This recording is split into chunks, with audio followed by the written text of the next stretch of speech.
You really? I don't like it when you do that.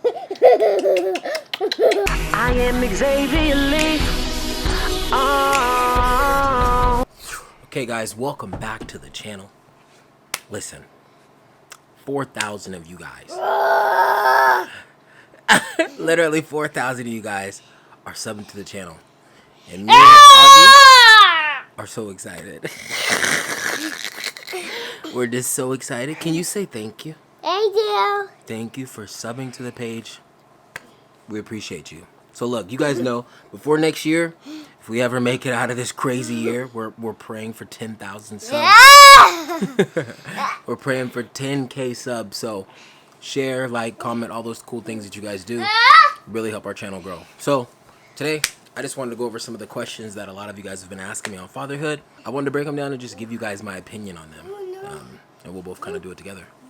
So I'm going to start with the first question. The first question is from Pancake Batter. First off, appreciate you, Pancake. Appreciate you subbing and liking all the videos and commenting all the time. We appreciate you so much.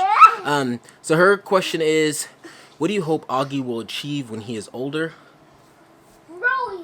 Whether it be a good person or have good intentions. Yes, you are a hero, sweetie. I think the best thing that I could hope for my son to be, I don't want to force him to do anything that, you know, that I've wanted to do. Like, I don't want to live vicariously. Oh my gosh, I want him to do this because I didn't get to do it growing up. My main thing is I want my son to have good morals, to have good character, to be a man of integrity, to be a man of purpose. And even if he, you know, fails or falls short of all of those things, I want to make sure that I'm there to help him up. I think that's our job as parents, to just be there to support them. To support them.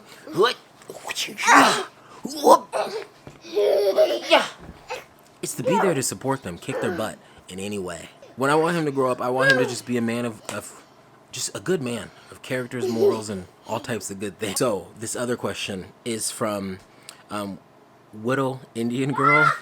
Totally love the name. I think it's the cutest thing. The little Whittle Indian Girl. So also to you, I appreciate your support. I apologize for it taking me this long to get back to this question, but I'm going to answer it. So the question is, how do you keep your marriage steady? I'm not married yet. I am engaged. I have been with my fiance for years, and I love him to death, but we fuss a lot, which is normal. Because we are married previously, or because he was married previously. Hold on, sweetie.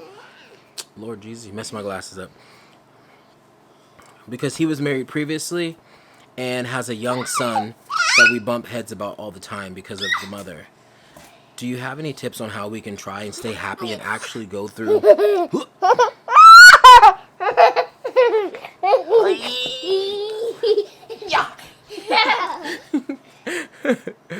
you have any tips on how you can try to stay happy and actually go through with the marriage? Other than the ex-wife issues, we are great. So, hold on, sweetie, hold on. I think my number one and most important rule about, you know, keeping a marriage, keeping a marriage steady. Augie, okay, I got you all riled up. It's communication. I think what's most important is, you really? I don't like it when you do that. You really have to communicate thoroughly, like explaining what it is you want, explain it exactly how you feel, and like. Okay, go grab a school gaga. I think how we keep our marriage steady is a lot of communication. We really explain and stress to each other like what our needs are, what we want. But one thing, go give it to Sammy. That's Sammy's toy. I think the most important thing about our marriage is that we figured out what each other's love language was, and we just tried to make sure we could fill that cup every single day.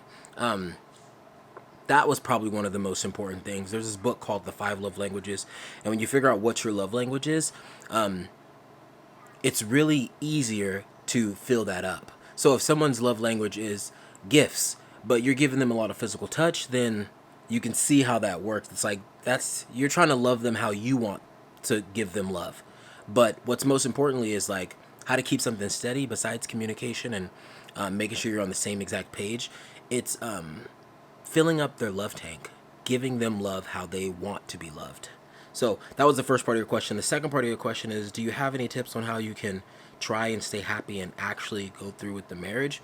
As far as you, I think if you really love this guy, if you really love this person, those type of things are, it's kind of a loaded question. Those are things that you got to work through in a sense. You got to make sure you're establishing with him like, hey, clearly the other marriage, there's something going on, or you guys have your own thing, but I need respect.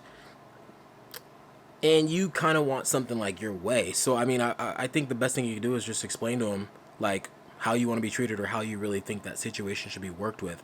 Instead of arguing and, like, putting each other down, maybe just explain and stress to him exactly what it is you need and you want for him to do to help you navigate through him having another son and being in a previous relationship. So communication, again, communication is key in any relationship. Really being on the same page, telling each other like what it is you need, what it is you want, how to love me, how to address me, compliment me, talk to me. All these little things can really add up when you're trying to just establish a really good foundation.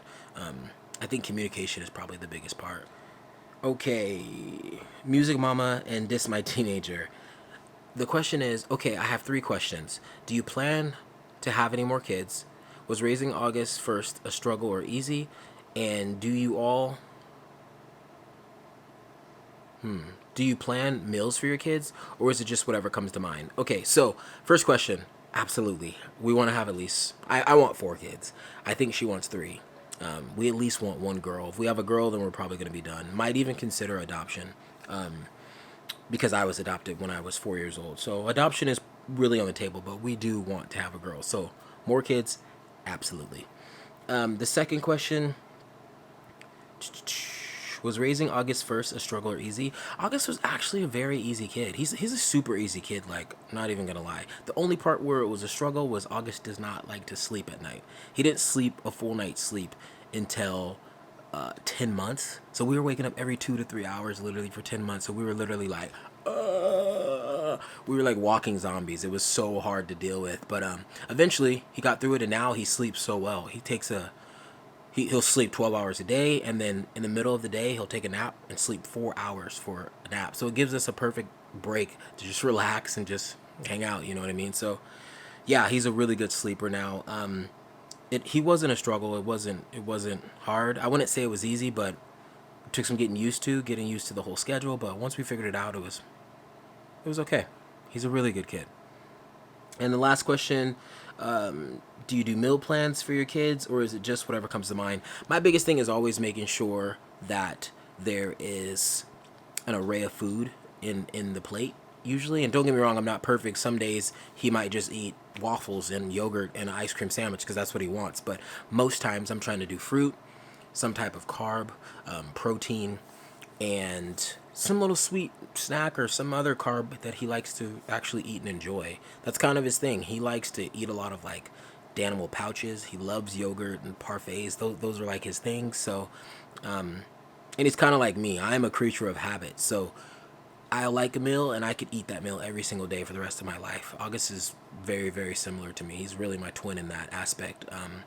He'll eat yogurt. Like, he's literally on like a 100-day streak of eating yogurts every single day in the morning, and he's okay with it. So I don't think I'll be coming up with meal plans until he gets older, to where I should really be focusing on something if he's doing sports. So I wrestled in college, but if he's going to be doing a sport, I really do want to make sure that I, help optimize like his nutrition and definitely work on meal plans and things like that. But that's not till like later down the road. Another question I got is, what kind of jobs can you get with a communication degree?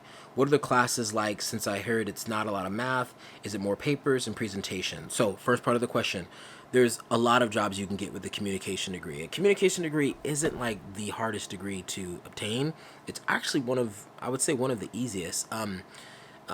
So I'm going to answer like both of your questions in the same question. So it's not a lot of math in the classes, but it is a lot of like interpersonal communication, small group communication classes, and like communication theory, things like that, understanding where communication started, how we started communicating as a civilization. Just kind of depends on the classes that you'll be taking.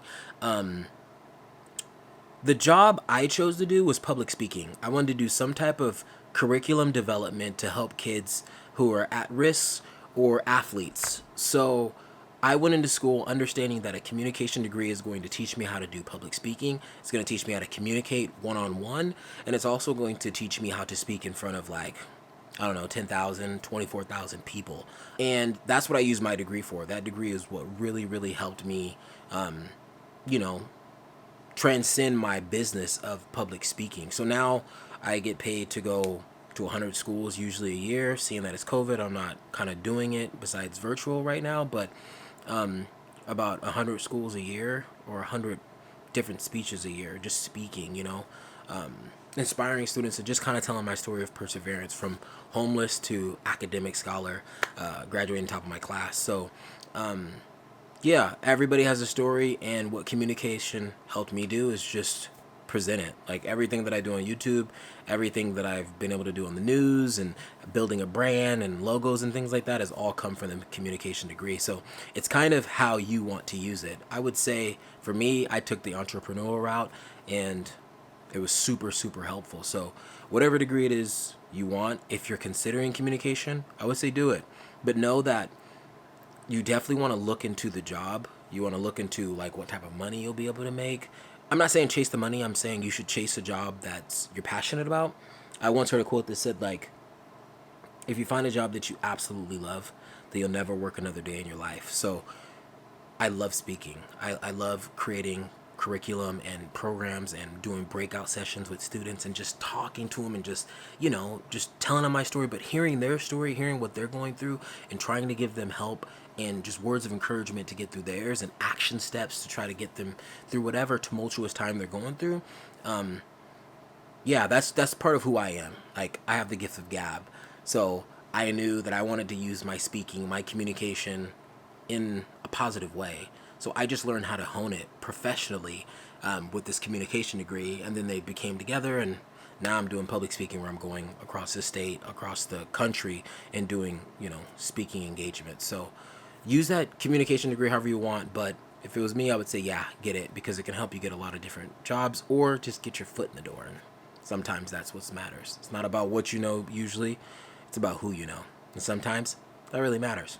I hope you guys appreciate the video. Please, if you haven't already, subscribe, like the video, share it. Bye. Say bye. Bye. Bye-bye.